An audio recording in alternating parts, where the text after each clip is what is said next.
Bem, então a primeira questão da nossa avaliação era: existem muitas definições e saberes diversos a respeito do fenômeno que chamamos de educação.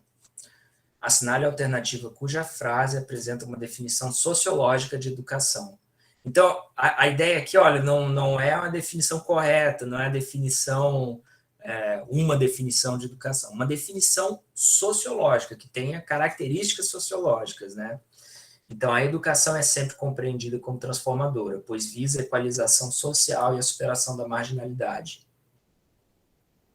Não é uma definição sociológica, porque é uma definição que está apresentando Bem, ela está dizendo que é compreendida sempre como transformadora. E toda a sociologia da reprodução, toda a discussão de sociologia do reprodutivismo, né, no campo educacional, e a sociologia crítica, todas as perspectivas críticas demonstram que não é só isso, né, que ela até pode promover essas transformações, mas ela tem outras características que operam dentro de uma sociedade com contradições sociais, né? Então, não só não é sociológica, como seria uma afirmação errada em termos sociológicos, né?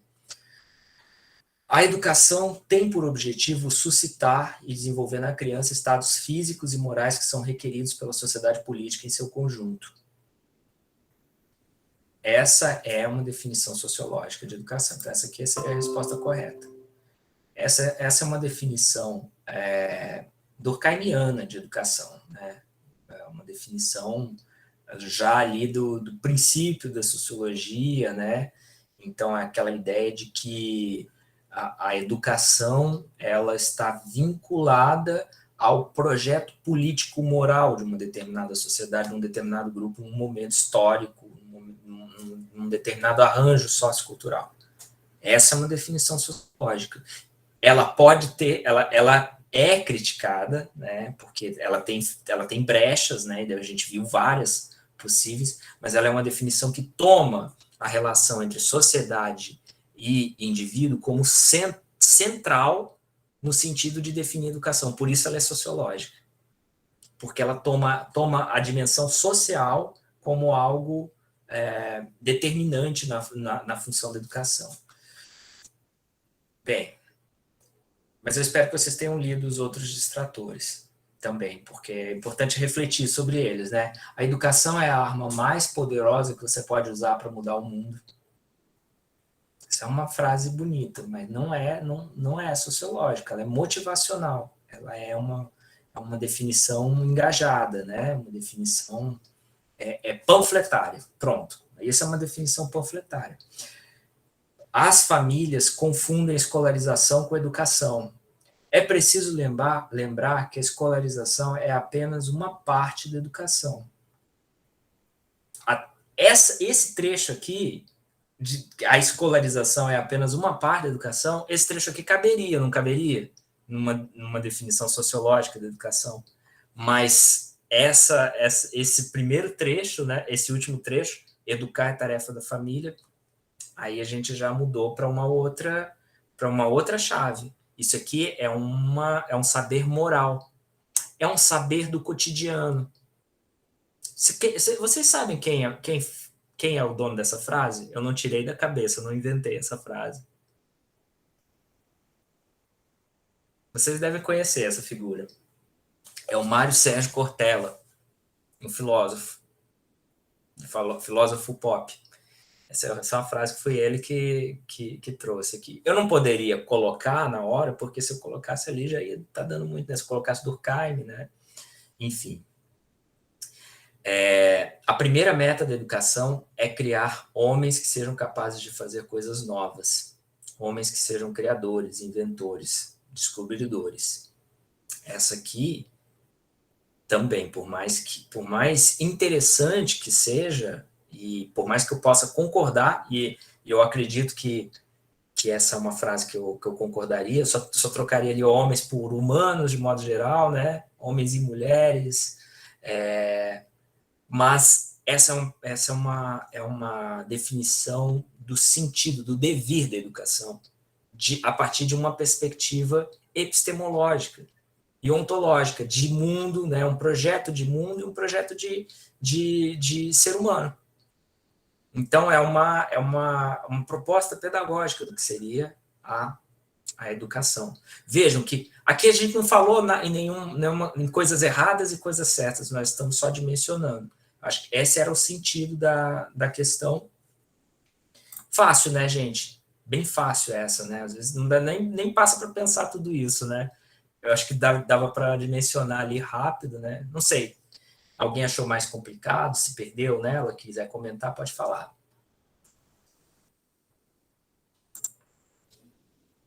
Bom, a segunda questão. Evelane, quer falar um pouquinho dessa segunda questão? Pode ser, professor. Evelane, estou convidando a Evelane para falar porque ela é autora dessa segunda questão. Agora vocês sabem para onde direcionar o ódio, viu? Eita! Na verdade, eu tentei trazer, né, os principais conceitos que foram trabalhados pelo professor Domingos. Aí eu fiquei com essa difícil missão. Então, o sentido da questão, primeiro ler aqui o enunciado, né, tendo como base os conceitos de hábitos e capital cultural, explique como Pierre Bourdieu analisa a instituição escolar e a sua relação com a reprodução das desigualdades, né? Então, foi uma questão que buscou que vocês trouxessem o que o Bourdieu fala e como essa fala dele é o objetivo central, né, da sociologia da educação do ponto de vista do Bourdieu, né, que a partir desses conceitos que fazem parte da sociologia dele como um todo, ele explica o funcionamento da instituição escolar, né? E aí ele constata que a escola ela valoriza um determinado tipo de capital cultural, que é um capital cultural de uma classe dominante, né? Entendendo mais essa perspectiva estrutural mesmo, né?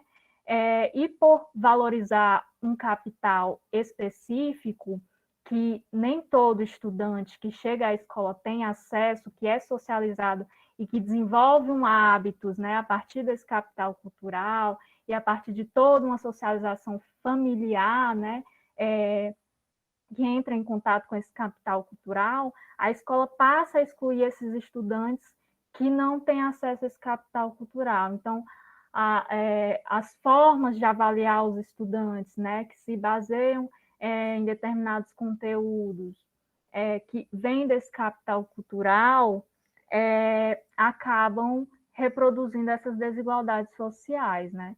Então, acredito que seria mais nesse sentido, né, que o cerne da questão é buscar a explicação geral que o Bourdieu traz para a gente entender como é que a escola é esse ambiente que não é um ambiente harmônico e totalmente democrático, né? Esse foi o grande feito, digamos assim, da explicação do Bourdieu, de mostrar para a gente que a escola é um espaço opressor, que é um espaço que reproduz desigualdades sociais a partir da valorização desse capital cultural que não faz parte da socialização das classes populares, digamos assim, né?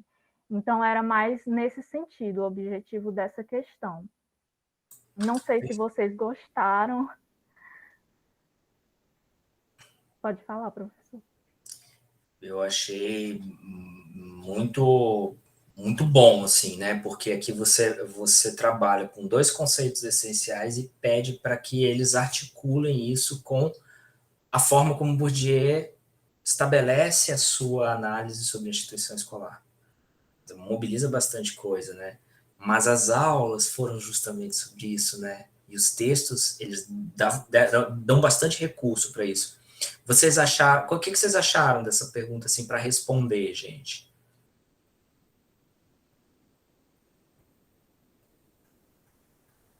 Deu para articular isso? Professor, assim, eu achei assim muito boa, tanto é que Que a próxima questão, se eu não me engano, eu não tinha lido quando eu estava escrevendo, respondendo essa. E eu sofro dessa falta de convicção profunda sobre se eu compreendo ou não as coisas, é uma coisa minha. Aí, na medida que eu estruturei meu texto, eu fui para outra questão. Aí, essas opções aí se encaixavam naquilo que eu tinha escrito, né? Olha, vixe, será que eu inconscientemente li isso aqui, reproduzi sem saber, né? Porque, poxa, então faz sentido, então tá casando com o que eu escrevi lá, né? Então, assim, eu achei interessante essa relação que aconteceu comigo, né? Do texto que eu escrevi e dessa outra opção, né? Dessa outra questão aí. Mas eu achei essa questão muito boa, uma questão que eu tenho inculcado cada vez mais no meu pensamento, né? No estágio que eu estou tendo, eu tento perceber de fato se isso ocorre, né? E de fato eu percebo isso aí e nos mínimos detalhes que está ocorrendo, né? Nos hábitos, nas formas de fazer tarefa, até na forma de escrever uma palavra. Por exemplo, eu fiquei percebendo lá, né? A professora estava corrigindo uma tarefa lá e eu vi que tinha letras lá, palavras que nem existem, né? O aluno fazia assim para preencher os espaços ali, né? Como se o professor não fosse ler e tal, né? Porque não apreendeu aquele tipo de conhecimento ali, que era um negócio um pouco meio chato de entender, né?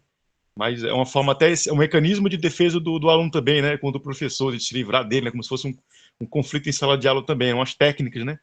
Do aluno e tal. Eu fiquei tentando pensar nesses detalhezinhos também, como é que isso ocorre, né? Aí se encaixou muito com. Eu estava pensando nessa questão, né?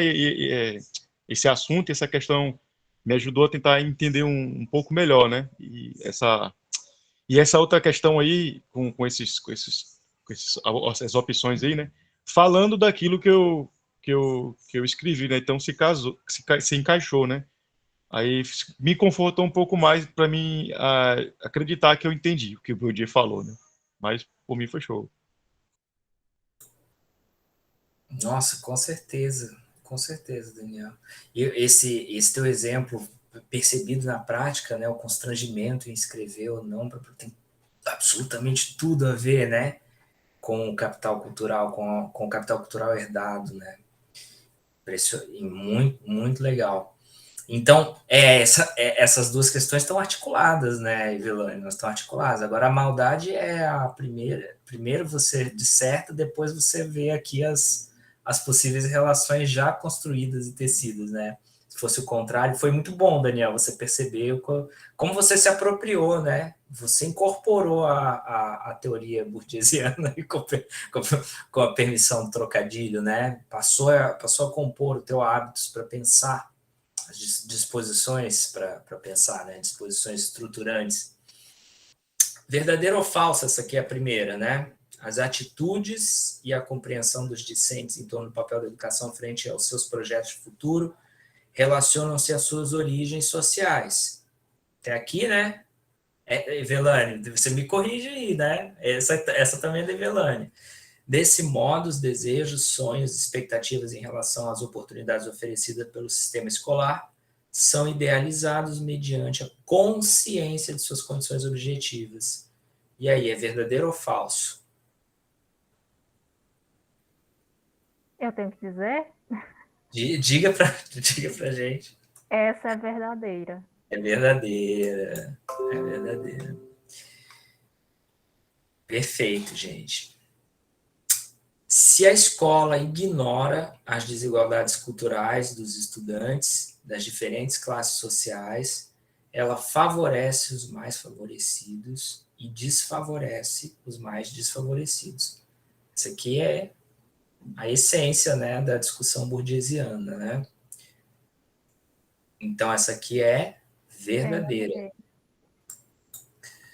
No sistema escolar existe uma lógica meritocrática que transforma a desigualdade social em desigualdade individual, tratando o sucesso escolar ou fracasso escolar como um resultado direto do dom natural, quando, na verdade, é a herança cultural que exerce um papel determinante na trajetória escolar. Mais uma vez, verdadeira. Todos os estudantes e as estudantes têm domínio e acesso à linguagem valorizada pelos mecanismos de avaliação escolar de forma igual, pois, ainda que sejam oriundos de realidades sociais diferentes, a língua materna é inculcada através de processos de socialização, sobretudo na família desde a infância. Então, essa aqui é falsa. né? Isso aqui, por que que é falso? Porque justamente não é o fato de falarmos a mesma língua que temos o mesmo capital cultural vinculado a ela, né? Inclusive, dentro do capital cultural tem o capital linguístico, né? E não, aí a avaliação ela pesa diferente para quem tem níveis diferentes de capital, justamente a tese, né, da reprodução, a essência da por aí. Enquanto agentes sociais que mobilizam práticas em um campo específico, os estudantes não podem ser interpretados como meros receptores das forças estruturais externas. São agentes, né? Nem tampouco como sujeitos cujas disposições sociais são modeladas somente pelo esforço racional e individual. E essa aqui é verdadeira? Verdadeira. Verdadeira. Então, essa aqui que é a síntese das espaços. Eu estou achando, Evelane, que essa primeira aqui não é verdadeira, não. Essa aqui é falsa, não é não? A gente falou por conta do finalzinho aqui, ó. Desse modo, os desejos, sonhos e expectativas em relação às oportunidades oferecidas pelo sistema escolar são idealizados mediante a consciência de suas condições objetivas. Eles não têm essa consciência. Eu acho que era isso, né? Ou é verdadeiro mesmo? É verdadeiro. Eu acho que eu coloquei ela como verdadeira. Não posso olhar aqui depois nas minhas... Qualquer coisa depois da gente Sim. revisa aqui. Mas eu acho que talvez tenha uma tensão aqui nessa resposta aqui para a gente avaliar. Bom, questão seguinte. No artigo A Estrutura da Escola, Antônio Cândido apresenta diversos tipos de agrupamentos que são formados nas escolas. Aqui a gente está indo... Essa questão anterior, não são 5 opções, não? São 4, né? 1, 2, 3, 4, 5. Essa aí que você colocou aí, que não sabe se estava certo ou errado, essa questão foi até que eu fiquei meio assim com dificuldade de entender, só que essa questão, ela tá como se fosse a última.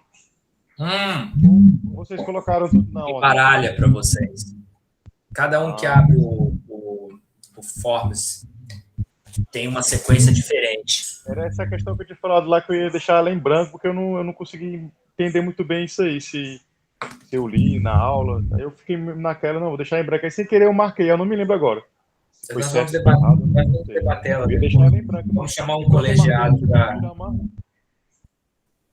para rever. Na época, eu tenho que ver a chave aqui. A chave está num papel. Não estou com ela aqui. Depois a gente... Mas, de fato, é uma questão que tem um debate aqui para a gente fazer. Qualquer coisa a gente chama o Domingos também. Chamar o Domingos lá das férias dele. Mas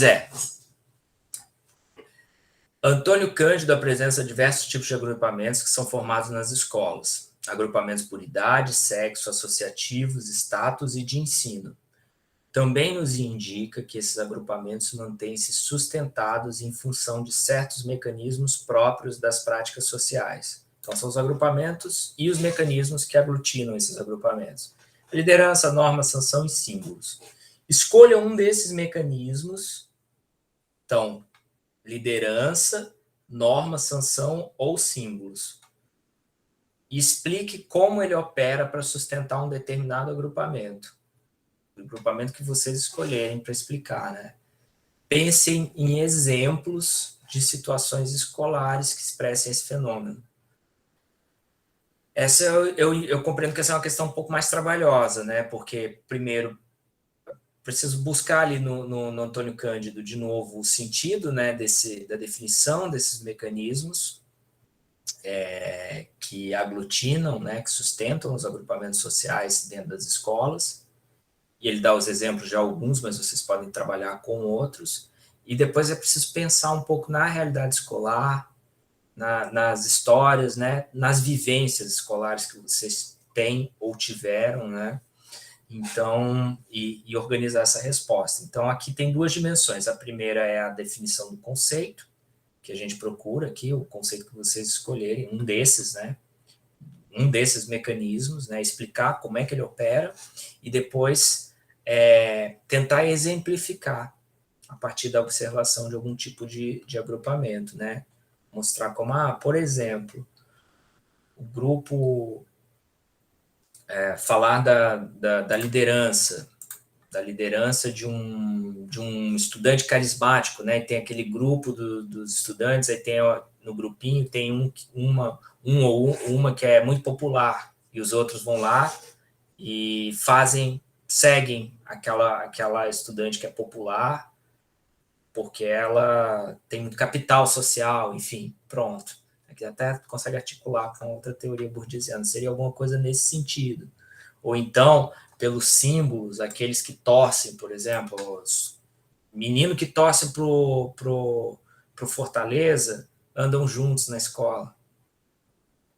Pronto, essa aqui também poderia ser uma possibilidade, né? Se organizam, fazem jogos. Os meninos que torcem pro Ceará andam juntos. Os meninos que torcem pro Ferroviário não tem nem muita gente para andar, andando volta e meia encontram um ou outro.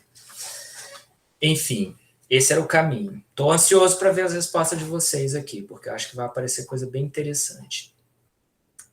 François Dubé, em Sociologia da Experiência, em La Escuela, esse foi o tema da nossa última aula, né? Nos apresenta 3 lógicas de ação que estão relacionadas aos diferentes sistemas sociais nos quais os indivíduos estão constantemente sendo socializados. Então, aí é preciso retomar lá as lógicas de ação, né? Da integração, da estratégia e da subjetivação. Todas elas percebidas na escola de diferentes modos, né? Na escola, elas são articuladas no cotidiano. Relacione corretamente o excerto de texto ou link nas linhas a seguir com a respectiva lógica de ação predominante. Aí aqui, gente, eu lembro que vocês perguntaram, né? Foi você, né, Daniel, que ficou assim, puxa, mas parece que tem mais de uma lógica nas situações. Sempre tem, porque nós estamos sendo socializados nesses múltiplos sistemas. Então, nunca é só estratégia, nunca é só subjetivação, nunca é só integração, mas o que o Dubé está propondo é que a gente seja capaz de identificar o que predomina numa determinada situação, numa determinada interação social.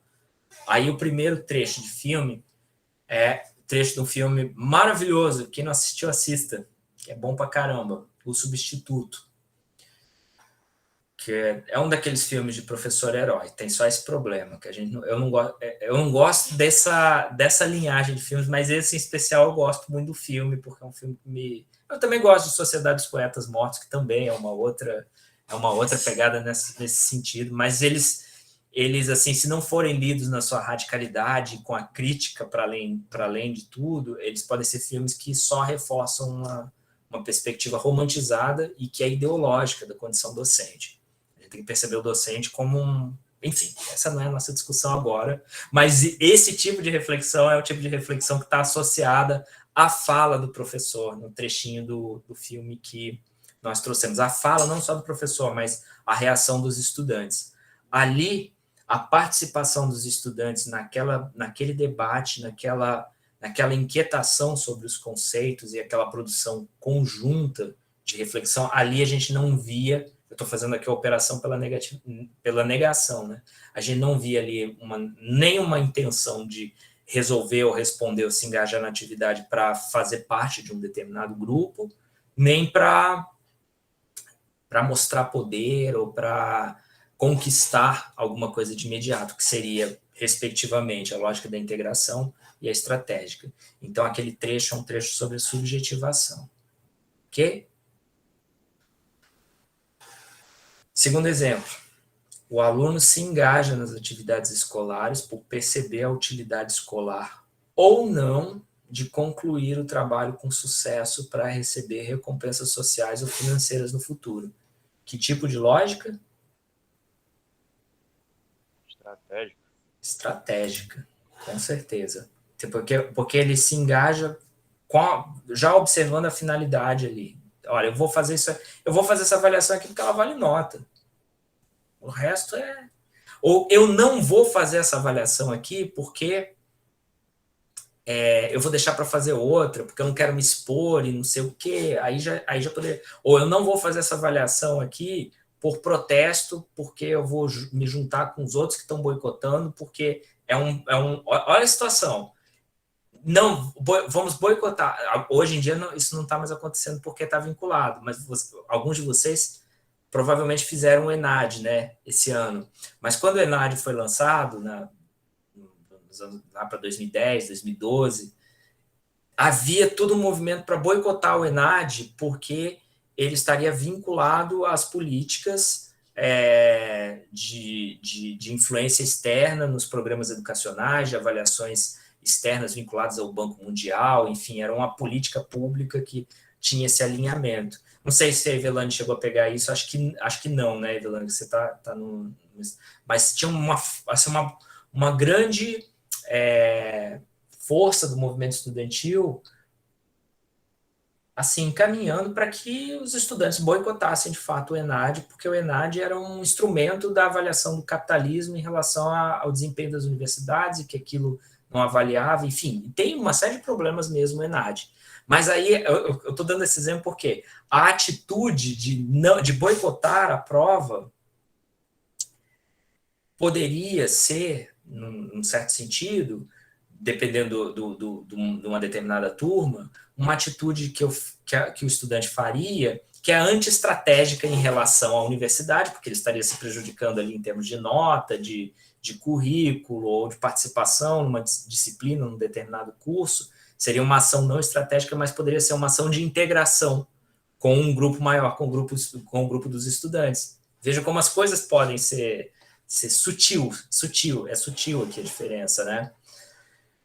Mas, enfim, nesse caso aqui era estratégica mesmo. Na escola, em geral, existem agrupamentos que se organizam por meio de vários catalisadores, como bens culturais, roqueiros, punks, metaleiros, hip-hoppers, capoeiristas e nerds, políticos, grêmios, partidos, tendências políticas e outros, religiosos, evangélicos, carismáticos, umbandistas, de gêneros, homossexuais, militantes, LGBTT, dentre outros.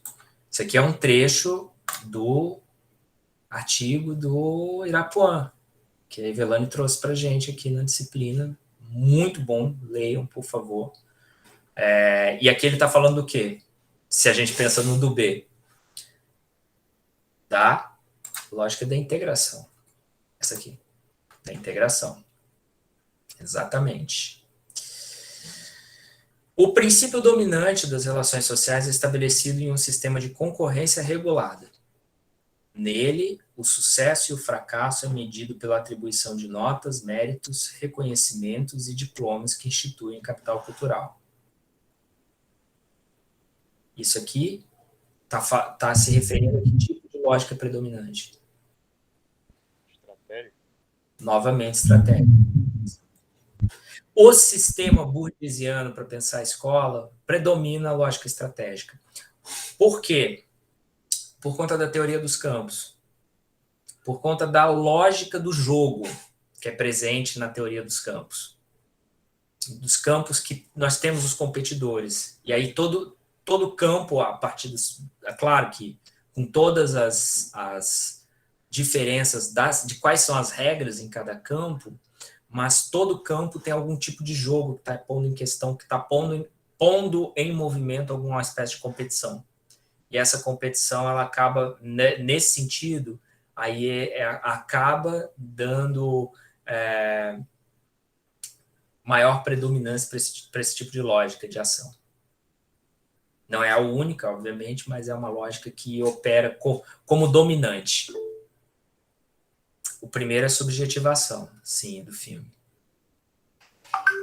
E, por fim, o trecho inicial do filme Extraordinário. Gente, esse filme é lindo, lindo, lindo. Quem não viu, por favor, assista, para pensar sobre inclusão, para pensar sobre a infância também. É um filme, assim, maravilhoso. Agora, melhor ainda que o filme é o livro. O livro é uma delícia de ler, o livro é muito bacana. E dá para pensar a escola, assim, dá para pensar muita coisa que acontece na lógica escolar. O trecho em especial que eu passei é um momento em que o pai e a mãe estão falando com o pai, a mãe e a irmã, né? Estão levando o menino para a escola. Para quem não conhece mais o contexto desse filme, esse menino ele tem uma deformação, né, no rosto. Ele tem uma deformação grande no rosto, por isso que ele está usando o capacete de astronauta para ir para a primeira aula, porque ele não quer ficar mostrando o rosto dele, né? Porque vai ter uma dificuldade lá. E aí o pai e a mãe estão dando, o pai, a mãe e a irmã estão dando várias dicas para ele do que ele deve fazer em relação aos outros para não ser agredido, né? Não sofrer o bullying, e ele está ali se preparando para aquele momento. Esse trecho é um trecho que aqui na lógica, depois acho que foi até o Daniel que comentou, nossa, mas aqui tem vários elementos estratégicos. Na lógica que está sendo pensado ali, a busca não é a busca pelo sucesso escolar, um sucesso em termos de nota, de diploma, mas aqui o que está em questão é a possibilidade desse menino integrar-se ou não com o grupo escolar. Então, era uma questão de fato, eu considero difícil, né, de fazer a associação, mas o que predomina ali é a intenção de integrá-lo ao universo escolar. E dele também está preocupado com isso, né, como agir para não ser excluído, para poder partilhar, porque a gente está vendo a integração do lado de fora, de alguém que não está integrado, está preocupado se vai ou não se integrar. A principal preocupação dele é essa, não é com conteúdo, não é com conhecimento escolar, não é com o sucesso escolar em forma de objeto, não é o capital cultural objetificado em forma de diploma, em forma de nota, ou incorporado, porque ele já tem, o menino é inteligentíssimo, o menino tem capital cultural, tudo isso ali tá bem resolvido. Então, ali a preocupação dele é outro tipo de preocupação, por isso, então, a resposta aqui é integração. Tudo bem? Pois é, então acho que eu não marquei essa questão da integração, não, porque, como te falei, me pareceu também ser uma estratégia ali em relação à proteção, vamos assim dizer, sei lá, da emoção, não sei, alguma coisa com relação à criança, porque eles estão temerosos também dos tratamentos que provavelmente eles iriam ter, né, mas como ele deveria reagir para, né? Seria também uma estratégia de como ele se preservar ali, aquela personalidade dele, e não deixar se abalar, né, pelos bullies, né, talvez que ele iria sofrer e tal. Eu fiquei pensando, poxa, e outra coisa que eu achei interessante é que o menino, a própria criança que vai atuar, vamos dizer, no ambiente ali, não é ela que está pensando, né? Ela tá recebendo, né, do pai aqueles conselhos e tal, mas não ela, né? Não a própria criança em si, né? Fazendo o esforço, né? Assim, ela não está tomando a iniciativa, né? Ela está sendo só conduzida. Eu fiquei pensando, poxa, essa questão de subjetivação não tem a ver com a crise, né? Crítica e tal. Aí eu fiquei, poxa, fiquei entre essas duas aí. Agora eu acho que não. Eu não sei agora se eu marquei essa aí, eu tô esquecido. Essa era uma complicada. Mas como o centro dessa discussão é a possibilidade dele estar ou não integrado aos grupos, aos agrupamentos escolares que existem, né? E o filme ele se desenrola nesse sentido, né? Tem um momento muito bonito nesse filme. Posso dar um spoiler? É micro, não vai comprometer toda a história do filme. Mas tem um momento muito bonito, porque tudo isso a gente vai vivendo essa dificuldade desse menino que é estigmatizado de fato, né? Porque ele tem o estigma na pele, né? E ele vai sofrendo ali na escola, ele tem muitas dificuldades, mas tem um determinado momento que eles estão numa situação que é uma competição com uma outra escola. E aí os meninos da outra escola pegam para sacanear com ele. E aí os colegas dele da escola, até aqueles que eram ruins com ele, ficam furiosos e tomam as dores do menino e partem para cima dos meninos da outra escola lá, ficam assim, ninguém pode mexer com ele é nosso, é do nosso grupo. Então tem toda uma movimentação assim, que é uma coisa muito própria dos agrupamentos escolares e da ideia da identificação, né? Da identificação com o grupo, que é dessa lógica da integração. Onde tem, gente? Tem para alugar no YouTube. Depois eu vejo com mais calma, Daniel, também, que pode ser que tenha em outras dessas plataformas aí, no Netflix, no Prime. Gente, quem souber, ajuda aí, por favor. O nome dele é extraordinário. Um filme muito bom.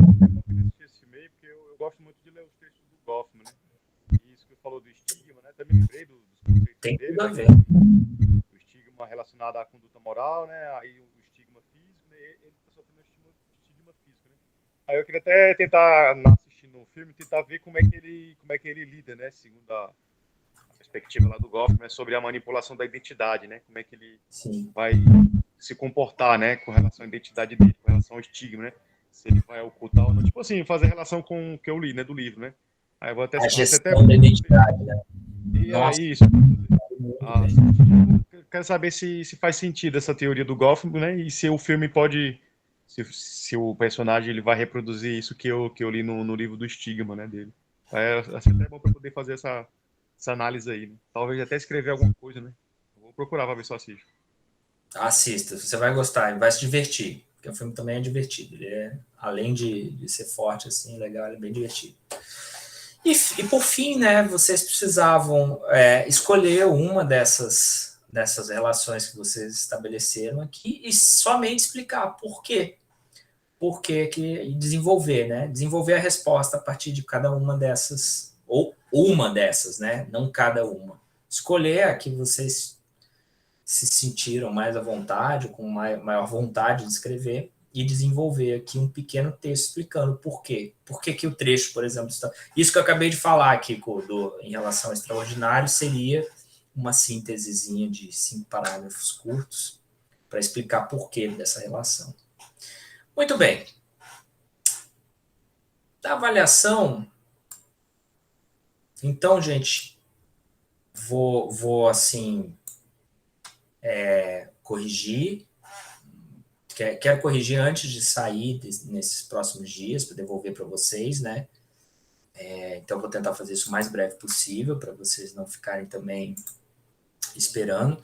Mas saibam que quem não conseguiu fazer, boa parte de vocês acabou conseguindo fazer. Eu fiquei feliz com isso, assim. Eu tava preocupado porque estava demorando para chegar, né?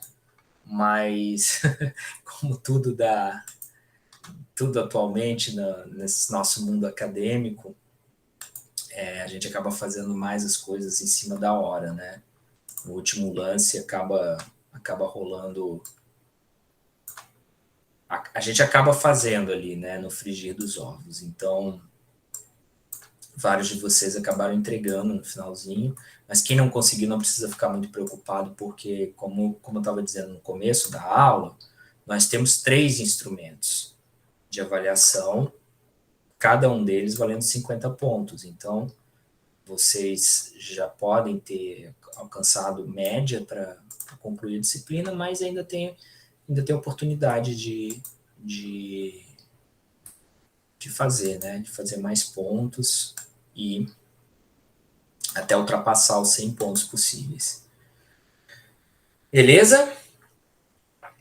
Queres comentar alguma coisa, Velane?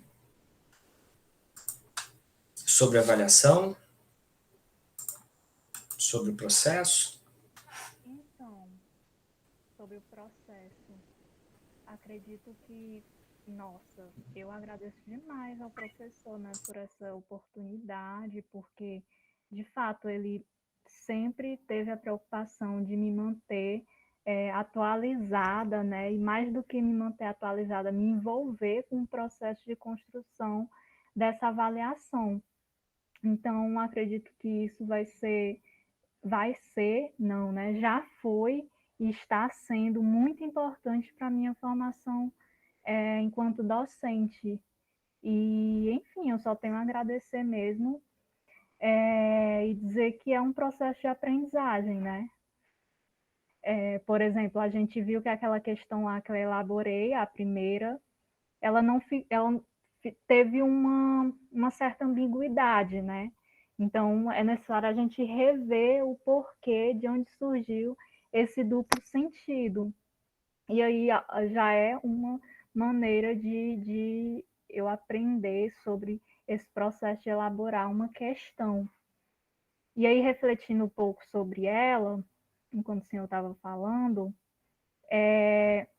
não sei se seria o ideal falar agora, né? Talvez depois, quando a gente estiver conversando, ou o senhor prefere que eu fale para todos ficarem cientes logo se é verdadeira ou falsa? Não, pode falar, mas a gente está no. Pronto, Esse é o processo de uma sala de aula aberta, né? Que a perfeito. gente participa da produção do conhecimento, inclusive da avaliação do instrumento de avaliação, né? Foi o que a gente fez agora. Pode Pronto. falar. Eu verifiquei aqui, e aí, de fato, é uma resposta falsa, né? Porque o primeiro enunciado diz: as atitudes e a compreensão dos discentes e das discentes em torno do papel da educação frente aos seus projetos de futuro relacionam-se às suas origens sociais. Ok, aqui está correto. Desse modo, os desejos, sonhos e expectativas em relação às oportunidades oferecidas pelo sistema escolar são idealizados mediante a consciência de suas condições objetivas. O problema aqui está nessa palavra consciência, né?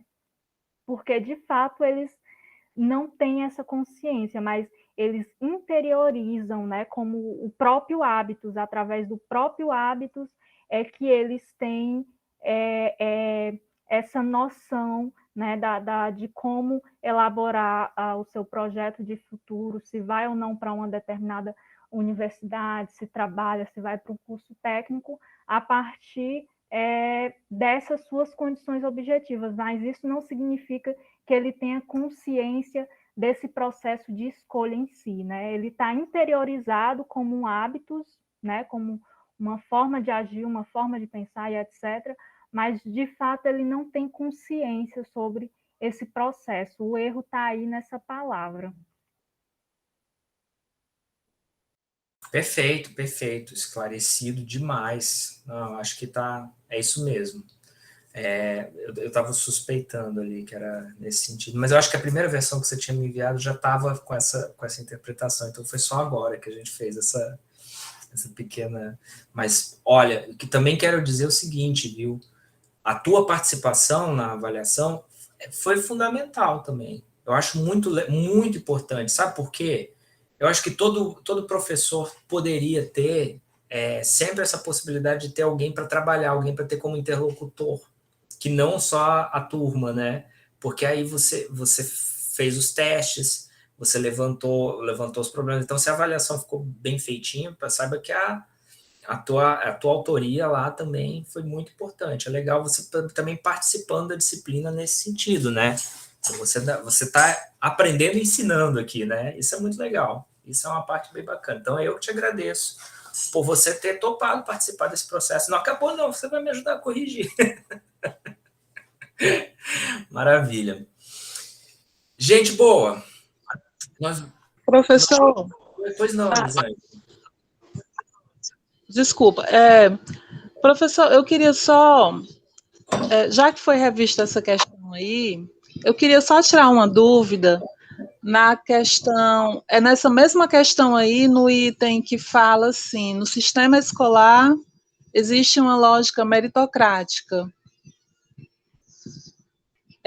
Para mim aqui ela ficou com o quarto item. E aí ele vai falar assim, que transforma a desigualdade social em desigualdade individual, tratando o sucesso escolar e o fracasso escolar como resultado direto do dom natural, quando, na verdade, é a herança cultural que exerce um papel determinante na trajetória escolar. Eu fiquei com dúvida quando eu fui responder essa questão, porque ele fala assim, a herança cultural exerce um papel determinante na trajetória escolar.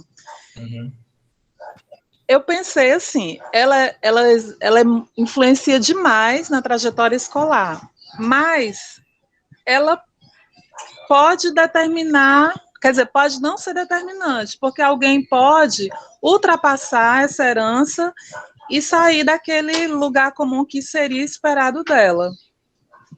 Entendeu? Eu pensei isso, assim, que ela não determina, tipo assim, a pessoa não teve uma herança cultural adequada, então ela está determinada a ter uma determinada trajetória escolar, não, ela pode ultrapassar aquilo, foi assim que eu pensei, certo? Eu queria que vocês me ajudassem a rever isso.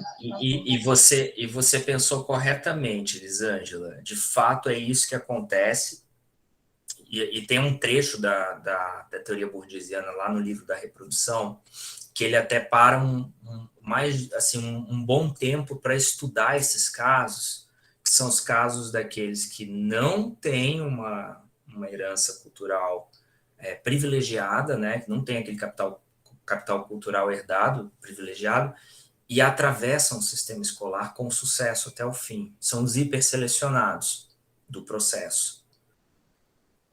Só que quando a gente está olhando do ponto de vista da teoria burgesiana, nunca nós estamos enfatizando quando ele fala que... E eu acho que até dá um pouco de confusão isso, porque quando ele fala em trajetória escolar, a gente está pensando na trajetória individual, na trajetória do indivíduo à escola. E quando a gente vai olhar para os indivíduos, a gente vê indivíduos que não têm essa herança cultural tendo sucesso. Só que, do ponto de vista da teoria burgesiana, esses hiperselecionados que passam por um filtro de reprodução muito, muito acentuado, eles acabam fazendo parte, e até certa medida, aquela exceção que confirma a regra, em até certa medida, eles acabam sendo protagonistas do processo de reprodução do sistema. Então, é muito importante aqui, nessa afirmação, pensarmos em termos de lógica do sistema, não do indivíduo, do aluno, da aluna. Porque para o sistema escolar, até mesmo esses que são que não têm origem, mas que passam por todo o processo, só que passam a partir de uma hiperseleção, digamos, aqueles estudantes que passaram a vida inteira na escola pública e chegam até o doutorado, né, e acabam tendo um sucesso acadêmico. Eles não são a regra estatisticamente, eles não são a regra para o grupo todo, né? E eles atravessam o sistema. E ao atravessarem o sistema, eles não só servem de exemplo para propaganda do sistema, dizer, olha, se fulano que nasceu, os pais eram analfabetos, que passou a vida inteira em escola pública, conseguiu chegar, então o sistema é igualitário, todos podem. Compreende? E aí, então, no fim das contas, a herança cultural ela é determinante, sim, na trajetória escolar, mas não é determinante, e aí eu concordo muito com você. Ela pode não ser determinante, ela tem uma influência pesada, isso aí inegável em todos os indivíduos, mas ela pode não ser determinante no caso do indivíduo X ou do indivíduo Y. Mas ela é determinante quando a gente pensa no sistema e quando a gente pensa na coletividade. E o olhar do Bourdieu é um olhar macro nesse sentido. Ele está falando sempre de coletividades, né, de grupos. É por aí, né, que foi a discussão de vocês com o Domingos, né? Não sei se ele chegou a tratar um pouco disso com vocês, né? A partir dos dados, né, da situação da reprodução, né? Mas muito boa tua colocação, e muito bem pensado, Elisângela, essa característica. Aí tem um teórico que vai contrapor, a partir dessa linha de raciocínio que você apresentou aqui, toda essa discussão, que é o Bernard Lahire. O Bernard Lahire ele vai estudar justamente o sucesso escolar nas camadas populares, porque ele está dizendo isso aqui não são casos hiperselecionados, aqui tem um problema maior a ser investigado. O que acontece aqui? Inclusive para pensar nas propostas educacionais.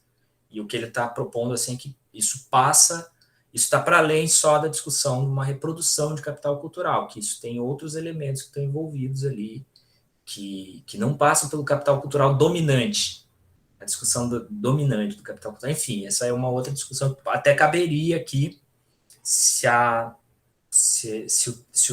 entrasse como um dos temas, né, e talvez a gente passe um pouquinho nessa discussão do Lahire quando a gente vai discutindo as desigualdades socioeducacionais no sistema brasileiro.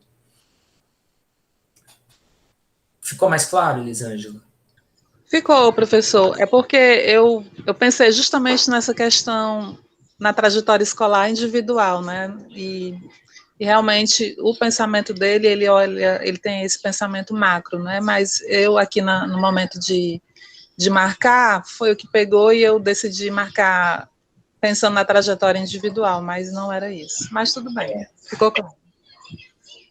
Bom, o importante é ter compreendido o sentido aqui. Né? Realmente era uma questão que dava para ensejava isso. Não foi do nada, não, que você pensou assim. Eu acho que faz sentido também. Bem, pessoal, eu queria somente... Eu não vou me estender muito, eu sei que a gente já começou um pouco mais tarde, vários de vocês já estão mais cansados por conta justamente da avaliação, mas eu queria somente iniciar com vocês um pouco da discussão da Alice Casimiro Lopes e depois deixar aquele roteirinho de leitura para a gente trabalhar. E plano A, né? Lembrando que o plano B pode ser que a gente tenha uma mudança no currículo aqui da disciplina, uma inclusão, né, no currículo da disciplina. Mas eu queria agora, então, fazer essa transição com vocês, né? A gente falou um bocado dos sentidos da educação, depois a gente pensou nos sistemas educacionais, né, e na reprodução relacionada a esses sistemas, né, pensando na teoria bourdieusiana, dando suporte para pensar isso. Depois nós experimentamos uma aproximação da microsociologia, que observa o cotidiano das escolas, pensamos nas interações dentro das escolas, né? A gente está muito aqui numa dimensão de discussões que são relacionadas a esse fenômeno todo que a gente estuda, né, dentro da sociologia da educação, que é o fenômeno da educação, mas que são relacionadas às interações sociais do fenômeno educacional. E aqui a gente não passou ainda por uma das questões importantes dentro do fenômeno, que é a discussão sobre o conteúdo daquilo que se transmite, daquilo que se reproduz, ou daquilo que se produz e se transforma nos espaços escolares. O conteúdo, os saberes. Então, o que o texto da Alice Casimiro Lopes, Conhecimento Escolar, Ciência e Cotidiano, que eu estou passando para vocês agora na disciplina, ele vai enfatizar, ele vai observar, vai tratar com uma perspectiva sociológica, é justamente essa dimensão do fenômeno educacional, essa dimensão que é a dimensão que estuda o conhecimento que é trabalhado nas escolas, nas salas de aula, nas relações de ensino e aprendizagem entre professor e aluno. E quando a gente vai olhar para esse tipo de conhecimento, que é o conhecimento escolar, eu queria perguntar para vocês, o que dentro da dimensão desse fenômeno educacional, das escolas, para onde que a gente vai procurar pensar? O que vem à mente de vocês? Puxa, agora nós vamos pensar nos conhecimentos trabalhados na relação de ensino e aprendizagem. Onde que eu vou olhar isso? Do que a gente está falando, gente, quando está falando dos conhecimentos escolares? Vamos ver assim, se a gente está na mesma linha. O que vocês pensam? Assim, podem colocar no chat, podem falar. Quando eu estou buscando saber sobre o conhecimento relacionado ao fenômeno educacional, do que a gente está falando?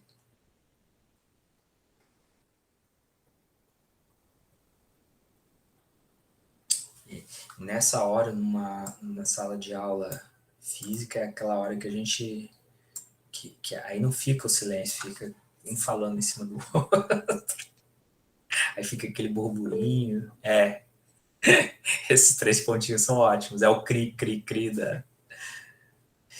Enfim, deixa eu reformular. Talvez a pergunta mal feita não tenha ensejado respostas. Bem, se eu quero saber o conteúdo daquilo que se ensina e do que se aprende, onde é que eu vou procurar essa resposta? Para que tipo o que se ensina e se aprende nas escolas? Pronto. Carrisson, se eu pudesse, eu queria te dar um abraço virtual. Exatamente. Eu vou olhar para o currículo. Esse é o ponto-chave, e graças à presença do Carrisson aqui, a gente pode mudar esse slide e passar para a próxima pergunta. Exatamente. É o olhar mais atento em relação ao currículo. O que é o currículo? Voltando lá para as primeiras aulas. O que é o currículo, né?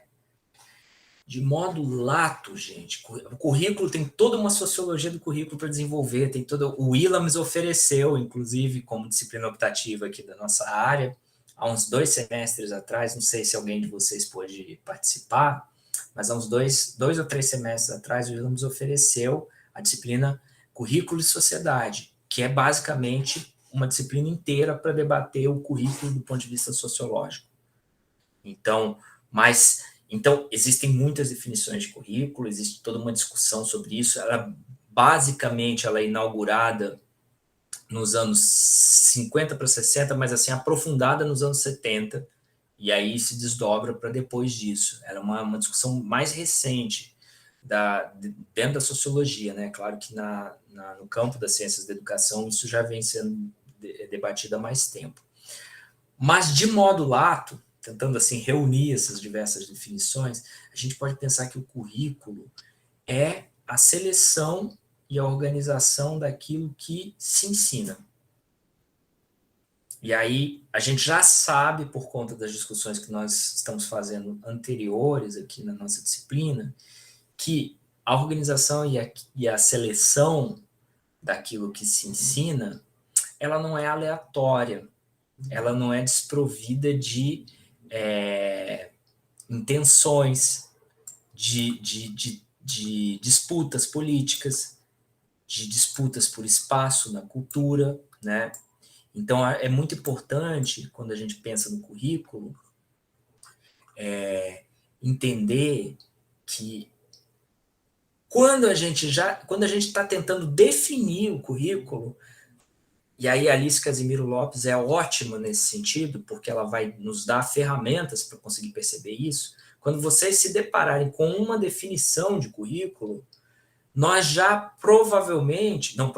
nós já certamente estamos falando a partir de uma certa predominância curricular.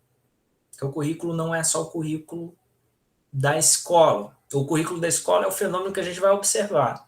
Mas observando esse currículo da escola, a gente sabe que existe todo um outro aparato simbólico, cultural e político e legislativo e normativo que está influenciando aquele currículo. Então já tem uma perspectiva ali em pauta. Então, quando a gente pensa na definição curricular, nós já estamos sob a égide de uma certa predominância de currículo, de tipo de currículo. E aí, gente, quando os currículos aparecem nas teorias, normalmente o currículo é prescritivo, né? Ele dá o caminho da disciplina, o caminho daqueles conteúdos que vão ser colocados em sequência, seleção dos textos, dos autores. O nosso programa da disciplina é um currículo. Só que o nosso programa da disciplina, ele é um currículo isolado? Não. Ele está dentro de uma constelação curricular, dentro de um curso, que também não está isolado, está dentro de uma unidade que está relacionado com outras unidades curriculares, que está dentro de uma universidade.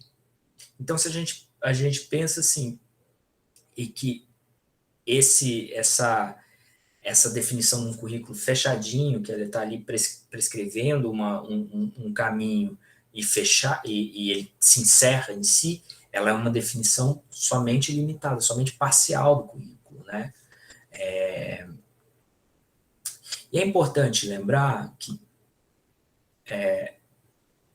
a palavra currículo remete a caminho, mas não é um caminho fechado, não é um caminho retilíneo. A ideia de currículo, ela vem acompanhando as próprias transformações da modernidade, essas transformações científicas, políticas, econômicas, né? nós, por exemplo, por que eu estou colocando aqui essa imagem, que é uma imagem aqui que tenta representar um dos primeiros modelos de currículo prescritivo, né, nesse formato moderno, que depois vai se configurando, né, no que a gente tem nas escolas e nas universidades, que era assim, a seleção dos saberes que deveriam ser ensinados, né? A gente tem aqui o trivium e o quatrivium, né? Eu acho que está muito pequenininho para vocês lerem, mas aqui é a aritmética, a geometria, a música, a astrologia, a lógica, a retórica e a gramática. Desde as teorias pedagógicas mais antigas lá, com a didática magna do Comênios, ou a estrutura do ensino jesuítico, que a gente via nas bulas, né, que tinham a sequência, as coisas foram se organizando, né, os saberes foram sendo selecionados e foram sendo pensados como saberes acumulados da humanidade, né, mas isso tudo de uma perspectiva muito local, muito parcial. E o currículo, acompanhando as próprias transformações modernas no campo do pensamento científico, político e o econômico, tendo como centro a ideia de que nós, aí a ideia da revolução, né, da revolução do pensamento, da revolução da grande metáfora do teocêntrico para o antropocêntrico, né, de que nós somos, de fato, responsáveis pelos caminhos, decisões e formas de nos orientarmos e de nos produzirmos enquanto sociedade, a própria ideia de currículo foi posta em questão. Ela acompanhou esse problema, né, de nós nos responsabilizarmos enquanto sujeitos da transformação da própria realidade, né, tomarmos consciência disso, né, isso é uma coisa muito desse paradigma moderno, né, de se pensar, olha, o resultado daquilo que nós somos não deve ser atribuído aos fenômenos místicos, nós temos que desvendar isso por nós mesmos. É mais ou menos esse o desafio. E aí o próprio currículo ele passa a ser posto em questão. Essa própria seleção, né, dentro de uma perspectiva primeiro antropocêntrica e depois numa perspectiva do desenvolvimento da escola moderna, aquela que nós falamos lá nas primeiras aulas. Muito ligada à formação dos sujeitos nacionais, lembra? A escola nasce muito nesse sentido, e muito ligada àquela definição durkheimiana, né, de preparar as mentes e os corpos para uma vida em sociedade. Que sociedade? De que sociedade Durkheim está falando? Durkheim está falando de uma sociedade com complexificação da divisão do trabalho, cada vez maior, com sujeitos, com seres sociais, com indivíduos que vão se especializar, que não vão dominar todo o processo produtivo ou cultural de uma sociedade, que vão ficar cada vez mais sui generis, cada um, né? Cada um vai ser tomado por identidades cada vez mais individuais, a individualização da sociedade, né? E uma sociedade que, ao mesmo tempo que esse processo concorre com a necessidade dela manter-se solidária, manter-se coesa. Essa era a preocupação lá da escola, da república, né? A preocupação da república é a mesma preocupação da escola moderna.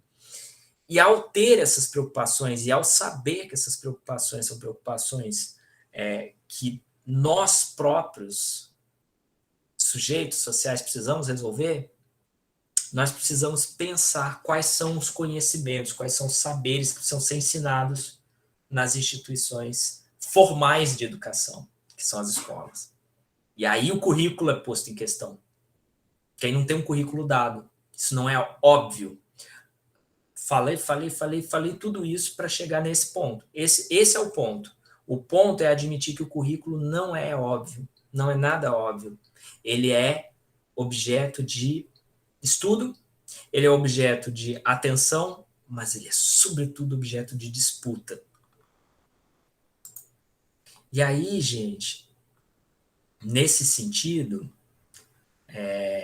nós podemos, então, dar uma aprofundada na definição, né? Para além daquele conjunto de conhecimentos que é prescrito para ser seguido, né, no caminho.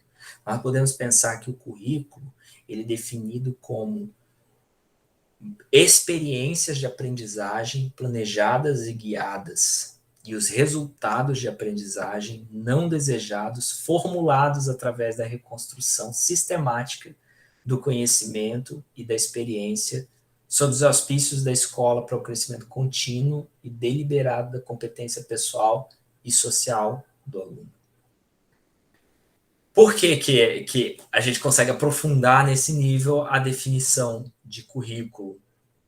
Porque nós compreendemos que, além daquilo que é prescrito, o currículo, de fato, quando ele passa a ser observado e pensado sociologicamente, ele compreende também aquilo que acontece em sala de aula, aquilo que... Porque aí nós temos que, quando pensar em currículo, tentar responder essas perguntas. Por isso que a gente chega nessa definição, né? Por que alguns conhecimentos... Por que nós selecionamos alguns conhecimentos e não outros? Quem define e em favor de quem são definidos os currículos?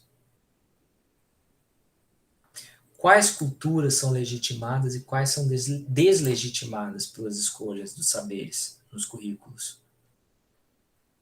Quando a gente dá conta de tentar responder isso, a gente compreende que os conhecimentos escolhidos nos currículos e colocados nos currículos educacionais, eles não são neutros, eles estão em movimento, eles têm uma instância deles que é o currículo escrito, prescrito, e aquele que é o currículo vivo, vivenciado.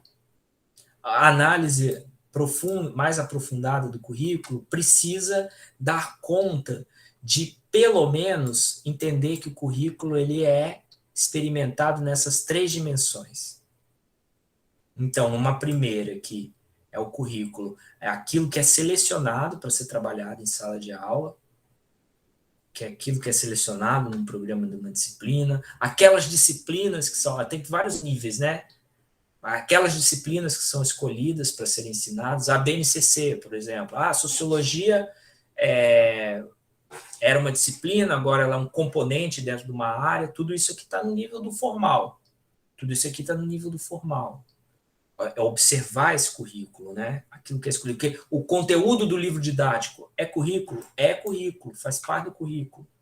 O Enem é currículo, o ENAD é currículo.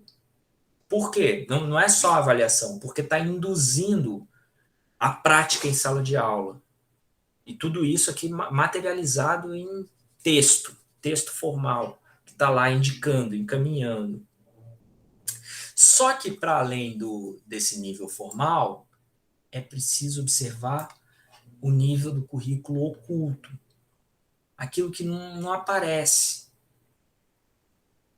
aquilo que não tá dito ali no programa da disciplina, mas que se expressa por elementos de forma e conteúdo, que se expressa na linguagem utilizada, que se expressa no acesso à disciplina, por exemplo.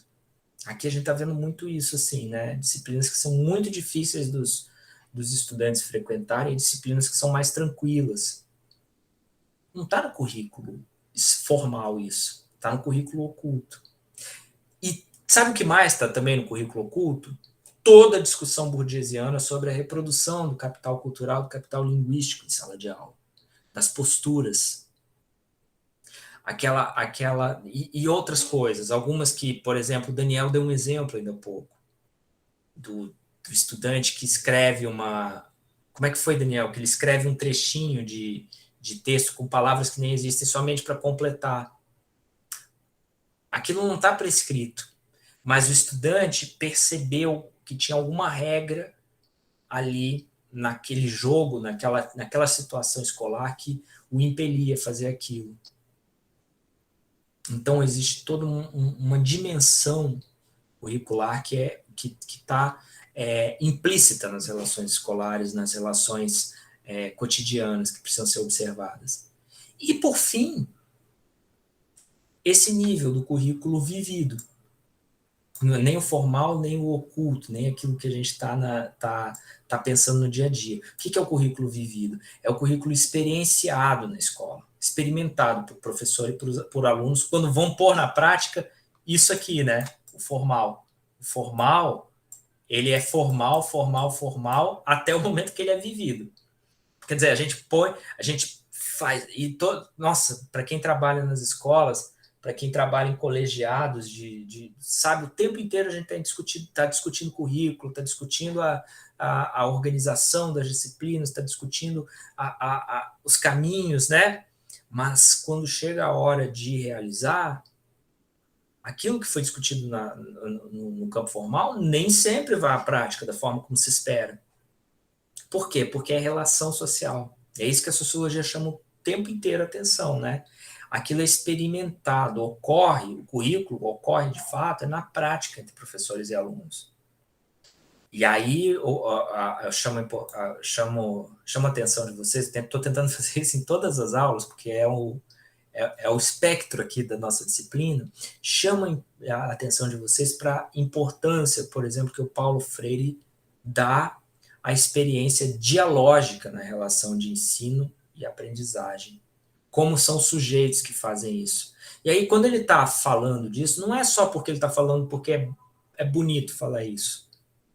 Se a gente para pensar na importância dessa relação dialógica para se pensar o currículo, para se compreender o currículo de fato em execução, tá para além do bonito, tá para além do desejável. É desejável que professores e alunos pensem na importância da dimensão dialógica, na produção e na reprodução de conhecimentos. Não é só desejável, é necessário observar e compreender como se desenvolve essa relação dialógica. Aí eu não estou falando da dimensão do docente ou pedagógico, estou falando da dimensão do cientista que quer compreender esse fenômeno. É necessário passar por isso para compreender o que esse currículo é de fato. É aritmética? É matemática? Ou tem que tipo de conhecimento? Essa é a questão essencial aqui na discussão da Alice Lopes. Qual é a natureza do conhecimento que está sendo, de fato, trabalhado em sala de aula? É matemática? É estatística? É relação? Tem algum tipo de transmissão cultural? De conhecimento cotidiano? De senso comum? De conhecimento científico? Tem elementos de reprodução de estigmas, de preconceitos, de micro questões veladas de uma estrutura, por exemplo, racista, sendo trabalhada num determinado momento. A gente só vai conseguir perceber isso observando para essa dimensão das relações dentro do fenômeno educacional. E essa é uma questão para o currículo, né? E aí o que a Alice Lopes aí, mas muito também uma perspectiva de filosofia educacional do Paulo Freire nos indica, é que uma sensível virada na bússola pode fazer, no caso aqui, né, de tudo isso que a gente está pensando, pode fazer da escola de um lugar de reprodução das desigualdades, que é muito que a gente viu até aqui, para um lugar de emancipação, se a gente se apropria desses processos todos. Certo? Então, gente, numa perspectiva que transcende esses limites de um currículo só prescritivo, uma ideia dele tanto vivido, tanto oculto, como dele tanto formal como oculto, mas que compreende essas três dimensões, né? Não só formal e oculto, mas também o vivido, nós indicamos o currículo dentro de uma perspectiva pós-estruturalista. Então, pensá-lo numa perspectiva pós-estruturalista, aí aqui, seguindo Alice Lopes mesmo, é pensar que o currículo constrói a realidade, nos governa, constrange o nosso comportamento. Então, não é só o currículo formal, agora a gente está falando de tudo, né? Projeta a nossa identidade, tudo isso produzindo sentidos. Trata-se, portanto, de um discurso produzido na interseção entre diferentes discursos sociais e culturais, que ao mesmo tempo reitera sentidos postos por tais discursos e os recria. Claro que, como essa recriação está envolta em relações de poder, na interseção em que ela se torna possível, nem tudo pode ser dito. Bem, essa aqui é a definição com a qual nós vamos... Não se preocupe, eu estou introduzindo essa discussão com vocês. Nós vamos resgatar. A ideia é a gente chegar até o fim dessa leitura da Alice Lopes, a relacionar o que a gente vai desenvolver aqui em termos de pensar o que é o conhecimento escolar com essa definição de currículo nessa perspectiva de pensarmos nele na interseção entre os diferentes discursos sociais e culturais, na interseção, sobretudo, entre a cultura do conhecimento cotidiano, as culturas, né, dos conhecimentos cotidianos e a cultura científica, para a gente pensá-lo na escola. Porque tem uma segunda palavra, aí o Caidson soltou a palavra central aqui da nossa discussão, mas tem uma segunda palavra que é muito importante a gente retomar para pensar essa discussão sobre a natureza e as dimensões do conhecimento que se trabalha nas escolas, que é a palavra disciplina escolar.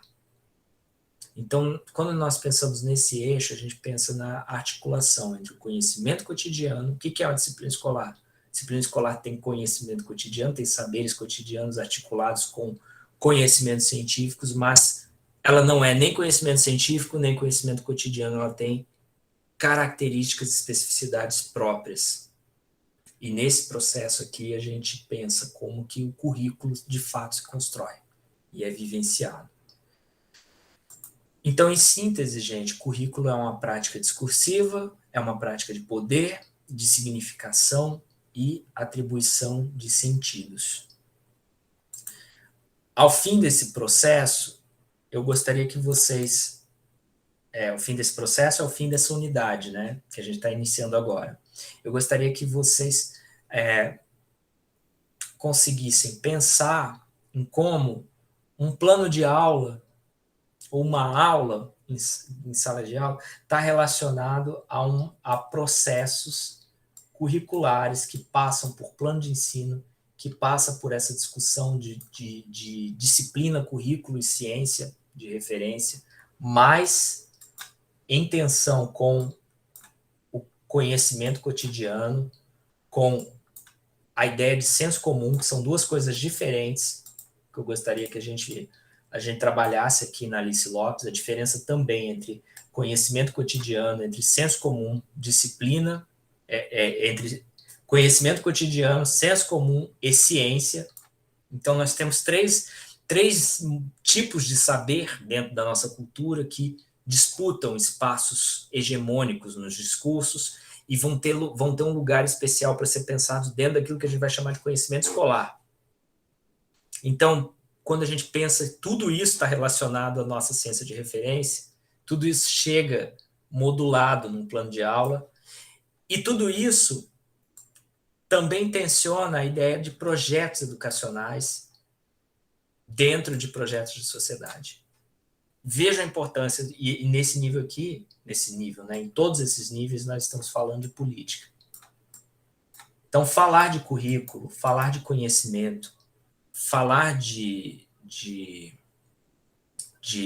saber escolar, né, de conhecimentos escolares, é falar o tempo inteiro de política, é falar o tempo inteiro de cultura e é falar o tempo inteiro de sociedade. Se vocês perceberem, e não sociedade no sentido amplo, né, de todas as dimensões que isso implica, né, que é também falar da história dessa sociedade, que é falar da economia dessa sociedade. Então, vejam, gente, aqui a gente tem no centro, no epicentro da discussão sobre o currículo, nós temos a necessidade de puxar elementos das ciências sociais, de todas elas. Claro, a gente vai fazer só uma pinceladinha aqui do pouquinho, mas vejam como a ideia é pensar ele nesse prisma, né? Nesse prisma mesmo de referências, de fontes. Então, eu passei para vocês, e eu gostaria que vocês começassem a fazer essa leitura, né? O texto, o conhecimento escolar, científico e cotidiano. Nós vamos começar, eu vou pedir para vocês começarem, né? Eu passei ainda na semana passada, no começo da semana, né? A introdução desse texto, né? E na introdução, para nós pensarmos aqui a discussão sobre conhecimento escolar e as interrelações com o conhecimento científico e com o conhecimento cotidiano. Então, o eixo da discussão que a Alice Lopes nos propõe aqui é construir essa leitura sobre esses tipos de conhecimento, né, que vão chegar, que vão ser aquilo que vão balizar a discussão sobre o currículo na escola, a partir de uma interpretação que é pluralista em relação à cultura. Então, aqui, o que significa isso? Não só admite que existem culturas diversas, mas falar que parte de uma interpretação pluralista de cultura é dizer que, inclusive, a construção das culturas, ela comporta, ela é feita no diálogo com as demais culturas, no diálogo com a pluralidade da existência de culturas. E isso significa imediatamente também dizer que nós não estamos falando de blocos sólidos, né? Nós não estamos falando de blocos fechados, de discussões assim amarradas. Nós estamos falando de culturas que se transformam. E aí, no caso da proposta da Alice Lopes, e isso vai ser fundamental para a gente entender os sentidos do texto, elas não só se transformam, elas se rompem. Nós falamos de rupturas. O conhecimento é feito por rupturas. O conhecimento científico é feito de descontinuidades. Olha que interessante. O conhecimento científico é descontinuado. O conhecimento cotidiano também é descontinuado. Isso vai ser muito importante. Isso vai ser muito importante nessa perspectiva. Então, o que eu estou fazendo aqui com vocês agora é um pouco assim, indicando algumas chaves da leitura que eu gostaria que vocês desenvolvessem. Depois a gente vai fazer isso de modo textual, tá certo? Então, pessoal, esses são os encaminhamentos por hoje da nossa discussão. Eu sei que eu dei uma passada bem rápida aqui nos termos, mas é mais como se fosse um lançamento da discussão, e eu acho que vocês vão gostar bastante da proposta da Alice Lopes. Eu acho que vai ser bacana. Tudo bem, Daniel, estou encerrando aqui também, tá? Então, o nosso próximo passo aqui vai ser discutir o conhecimento escolar. Então, na aula que vem, que não vai ser síncrona comigo, pode ser síncrona com a colega, com a Hilda, que está chegando aqui no departamento, isso vai ser definido, mas para a versão da aula que vem, que na verdade eu vou programar aqui um roteirinho de leitura, eu vou pedir para vocês desenvolverem, a partir da leitura, a ideia do que é, então, o conhecimento escolar. Nós vamos tentar aqui definir, com o auxílio da da Alice Casimiro Lopes, a definição do que é, de fato, conhecimento escolar, tendo como referência essas discussões que eu estou apresentando aqui. Como, por exemplo, o conhecimento escolar define-se em relação aos demais saberes sociais? Qual a especificidade do conhecimento escolar? Já afirmando de antemão que ele não é idêntico ao conhecimento científico das disciplinas de referência. Então, o que é esse conhecimento escolar? Bem, pessoal, fechando a nossa conversa de hoje, questões, tudo bem?